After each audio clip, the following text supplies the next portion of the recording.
हर घर तक जाएगी, हर दिल को भाएगी आवाज जो एफएम भारती से आएगी। दिलों के पास पेहवा की आवाज 90.8 मेगाहर्ट्ज पर आप सुन रहे हैं एफएम भारती।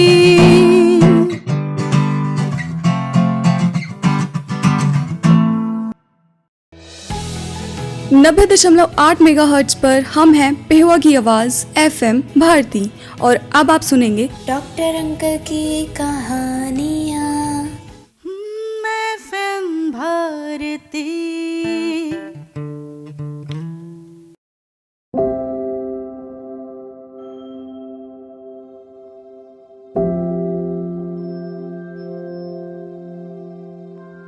हेलो प्यारे बच्चों, मेरा नाम है डॉक्टर अजय और आज मैं आपको फिर से एक नई कहानी सुनाऊंगा। आज की कहानी का नाम है अली का बली कौन। अली का बली? हाँ जी, अली का बली मतलब भी क्या मेरे से बड़ा बलवान कौन है? मेरे से बड़ा बलवान कौन है?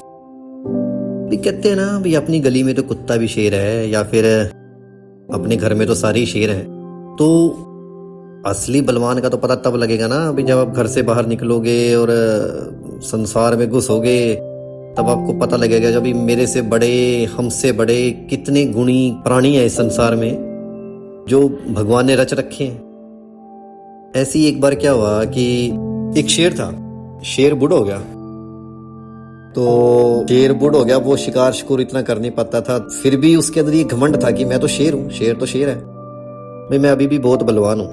तो वो जंगल में जाता सबसे और पूछता भाई क्या मेरे से बड़ा बलवान है कोई? तो जानवर क्या जवाब दे भाई, चलो एक स्माइल से पास करी और छोड़ दिए। तो ऐसे ही वो हर एक से पूछता भी मेरे से बड़ा बलवान है कोई, तो स्माइल से पास करे चलने। ऐसे एक हाथी के आगे पहुंच गया, तो हाथी से पूछा भाई मेरे से बड़ा ताकतवर है कोई? तो हाथी ने उसको सूंड में उठाया, 5-6 बार घुमाया और पटक दिया। तो शेर उसके पास आया और बोला भाई अगर नहीं पता आंसर तो मेरे को गुस्सा क्यों हो रहा है? मेरे को ना बता, तू मेरे को मार क्यों रहा है? छोड़। तो बोलो ऐसे भी प्राणी हुए हैं कि भाई मुझसे बड़ा बलवान कोई नहीं है, अली का बली कौन। तो उसी की कुछ ये स्टोरी आज की। तो बहुत पुरानी बात है, एक बार ये एक लड़की की शादी हुई एक घर में, और जो हस्बैंड था उसका क्या रूल था कि लड़की को है ना कान में कुंडल कांडल पड़ा के, बाड़ी पड़ा के और छत के ऊपर खड़ा कर देता था, और फिर वो बड़ी दूर जाके खड़ा हो जाता आंगन में, बेड़े में अपने, और फिर वहां से निशाना लगाता, और जो तीर था वो उसकी बाड़ी के अंदर से निकलना चाहिए था, और वो हर बार ऐसा निकलता। परंतु तीर तो तीर है यार, सपोज एक सेकंड एक थोड़ा सा निशाना चूक जाए तो वो तीर मतलब गले के आर पार निकल जाता और बेचारी कुछ भी हो सकता था, कुछ भी नुकसान हो सकता था।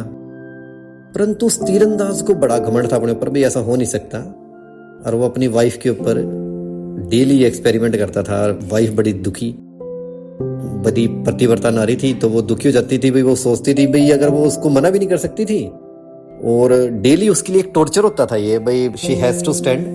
और उसका तो डेली का काम था भाई, उसका जब मन किया और उसने वो तीर निकालना। तो ऐसी टेंशन में वो बेचारी वीक होगी थोड़ी सी।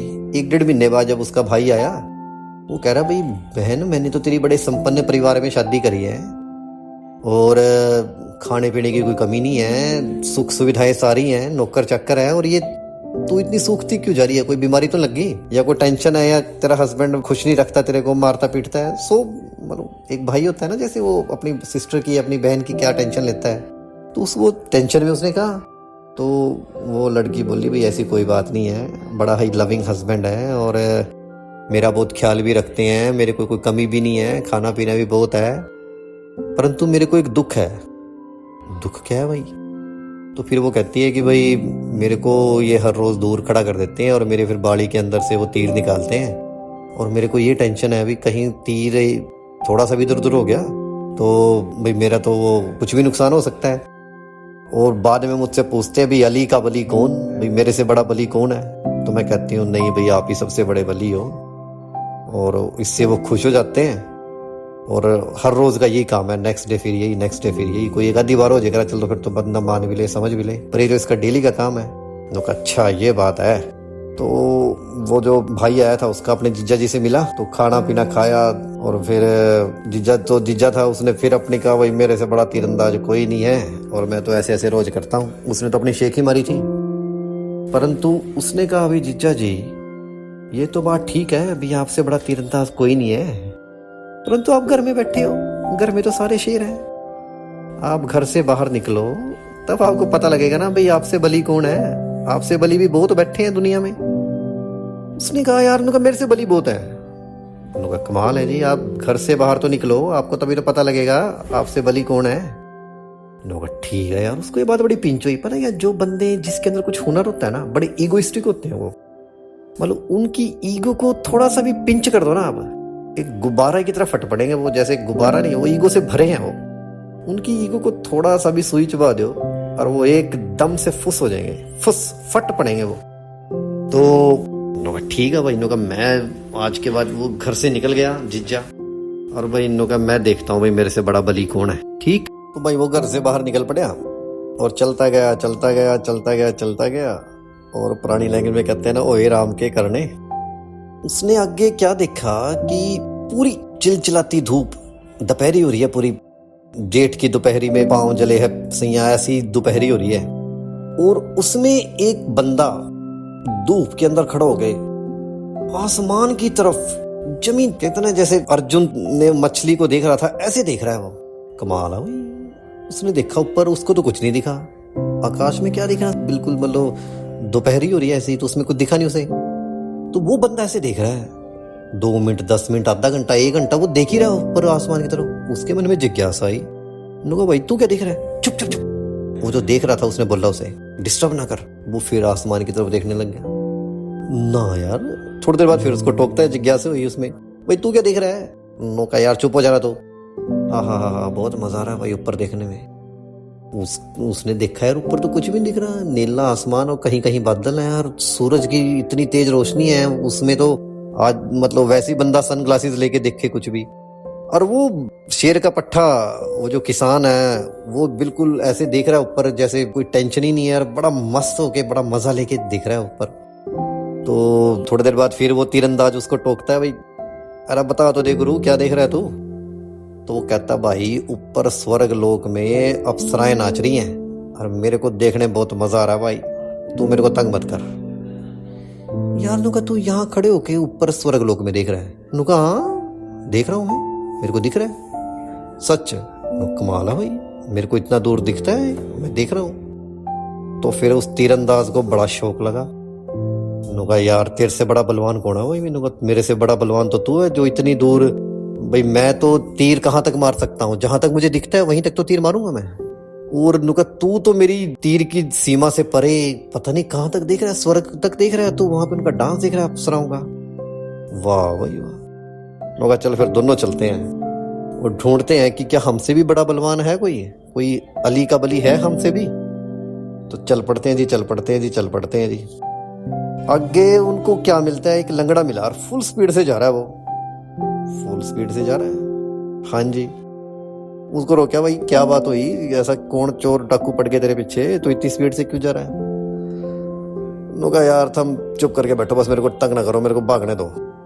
अरे गुरु लंगड़ा आदमी तो थोड़ा रेस्ट कर ले, तेरी एक टांग तो टूटी हुई है, तेरी दूसरी भी टूट जाएगी, तू रेस्ट कर ले थोड़ी देर। नुका फिर चला जाइए, थोड़ी देर बात बतला इधर उधर की। उस वक्त लोगों के पास बहुत बेला टाइम होता था और वो एक दूसरे को टोकने में ना कोई हेजिटेशन नहीं थी उनको। जैसे आजकल तो लोग बड़े कंजर्वेटिव से है ना, दूसरे की लाइफ में इंटरफियर नहीं करना, परिवार में भी एक दूसरे से बात नहीं करते, सारे अपने अपने मोबाइल लेके बैठे गए। परंतु उस वक्त तो जमाना ही कुछ और था। एक अनजान आदमी को भी टोकना कोई लंबी चौड़ी बात नहीं थी, उसके साथ मजाक करना, उसके साथ घर परिवार की बातें करना, इट्स ए नॉर्मल लाइफस्टाइल। तो उसको टोका और उससे पूछा, भाई क्या बात, कहाँ जा रहा है। उन्होंने कहा यार मैंने शाम तक गंगा जी के स्नान करके आना भाई, मैं तो बस गंगा जी स्नान करने जा रहा हूँ। गंगा जी स्नान करने जा रहा है। उन्होंने कहा हाँ मैं तो रोज जाता हूँ, गंगा जी स्नान करके आ जाता हूँ। गंगा जी स्नान करके आ जाता है भाई साहब। उन्होंने कहा यहाँ से 200 कोस के डिस्टेंस पे गंगा जी है, हरिद्वार है और तू वहां पे स्नान करके आ जाता। उन्होंने कहा बस ये आया मैं 1 आधे घंटे में। उन्होंने कहा गुरु तू लंगड़ा आदमी है, तू इतनी तेज कर लेगा? उन्होंने कहा हाँ मेरा डेली का काम है, मैं तो घर पे कभी ना आया ही नहीं, सर्दी गर्मी बरसात हो चाहे धूप हो। उन्होंने कहा मैं तो सुबह घर से निकलता हूँ, थोड़ी देर तक गंगा जी में स्नान करके वापिस आ जाता हूँ और फिर उसके बाद अपने दिन के काम करता हूँ डेली, परिवार को देखता हूँ, दुकानदारी संभालता हूँ, जो कुछ भी काम होगा उसका। जो बाकी 2 बंदे थे तीरंदाज और किसान, उनको ये बहुत अचंभे वाली बात लगी कि इस विधाता ने क्या क्या रच रखा है। एक लंगड़ा आदमी वो इतना तेज दौड़ता है कि वो शाम तक क्या 1 आधे घंटे के अंदर गंगा जी में स्नान करके वापस भी आ जाता है, और हम तो 2 पैर वाले चल के नहीं जा पाते, और ये थोड़ी देर तक ही स्नान करके आ जाएगा। नोगा चल यार चल भाई, तेरे से भी बड़ा बलवान, हम तीनों से भी बड़ा बलवान कोई देखते हैं, हम ढूंढते हैं आगे चल के। तो जी तीनों में यारी दोस्ती होगी, तीनों ने अपने अपने हुनर शेयर किए एक दूसरे के साथ, और तीनों को लगा कि भाई सचमुच में हम अनुपम हैं, अद्वितीय हैं, और ये समझो कि अनोखे हैं, यूनिक हैं। चलो देखते हैं क्या हमसे भी कोई ऊपर है कोई इस संसार में। अभी तक आपने सुना इस कहानी का भाग 1 आधी कहानी। मिलते हैं अगले भाग में।